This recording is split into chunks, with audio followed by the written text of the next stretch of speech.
Pernahkah kalian melakukan percobaan?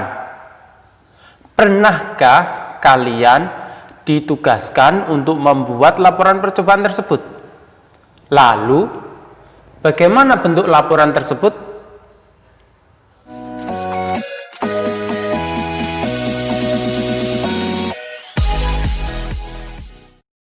Sebelum kita membahas tentang menyimpulkan laporan percobaan dan struktur teks laporan percobaan, apakah kalian masih ingat dari pengertian teks laporan percobaan kemarin? Ya, kita ulangi sebentar. Teks laporan percobaan adalah suatu tulisan yang dibuat oleh peneliti. Peneliti tersebut bisa berupa individu maupun kolaborasi atau dalam kurung kelompok. Tujuan dari teks laporan percobaan adalah melaporkan hasil penelitian atau hasil temuan kepada khalayak. Jadi tujuannya adalah melaporkan hasil temuan mereka berupa tulisan. Apakah kalian sudah paham penjelasan Bapak? Baik, kita lanjut ke materi berikutnya. Menyimpulkan teks laporan percobaan.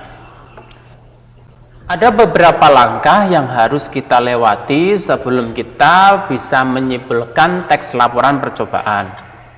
Langkah yang pertama adalah kita baca dari teks laporan tersebut, kemudian kita tulis apa saja hal-hal yang penting dari bacaan tersebut. Karena Imam Syafi'i pernah mengatakan bahwa ikatlah ilmu dengan cara mencatat. Jadi sangat pentingnya mencatat, karena memang manusia sifatnya pelupa, maka ikatlah dengan catatan atau tulisan. Apa aja yang perlu kita catat? Yaitu 5W1H. 5W1H tersebut antara lain berupa apa, mengapa, siapa, bagaimana, kapan, dan mengapa hal itu dilakukan. Jadi meliputi 5W1H. Selanjutnya baru kita bisa menyimpulkan dari hasil bacaan teks laporan tersebut. Hasilnya tersebut kemudian baru kita tuliskan. Kita tuliskan dengan bahasa kita sendiri yang mudah dipahami orang lain. Dari keempat langkah tersebut bisa kita jadikan akronim untuk memudahkan kita mengingat, yaitu baca, situ. Ba-nya dari baca, ca-nya catat, si-nya adalah kesimpulan, tu-nya adalah tulisan. Cukup paham dari penjelasan saya? Baiklah, kita lanjutkan. Struktur teks laporan percobaan, yaitu yang pertama adalah pernyataan umum. Pernyataan umum ini berisi tentang pengantar dari teks laporan percobaan itu.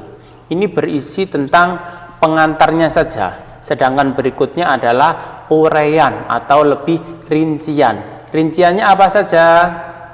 Yang pertama kita bahas ke sistematikanya. Yang pertama ada judul. Judul adalah terletak di paling atas. Berikutnya di bawahnya ada objek.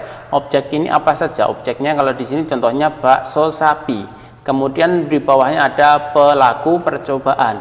Di bawahnya ini ada lagi tempat dan waktu. Waktunya di mana? Tempatnya kalau misalnya laboratorium MTS Ma'arif, waktunya adalah tanggal atau waktu pelaksanaannya, bisa lebih detailnya adalah pukul berapa. Berikutnya yang paling utama ini adalah tujuan. Tujuannya untuk apa laporan percobaan ini?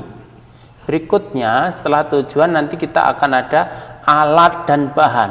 Alat dan bahan ini bisa kita lihat apa saja yang harus disiapkan. Itu ditulis secara detail. Kemudian baru kita menuju ke langkah-langkah. Langkah-langkahnya bisa dari awal sampai akhir.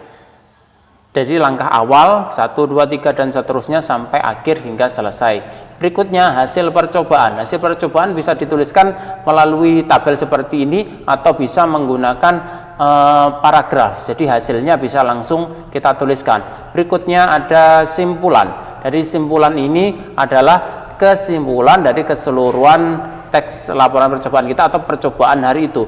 Jadi percobaannya ini disimpulkan dalam satu paragraf atau dua paragraf. Apakah kalian sudah paham dari penjelasan Bapak? Melatih pemahaman kalian, silahkan lakukan kegiatan ini. Baik, terima kasih. Saya Hendra, saya akhiri. Wassalamualaikum warahmatullahi wabarakatuh.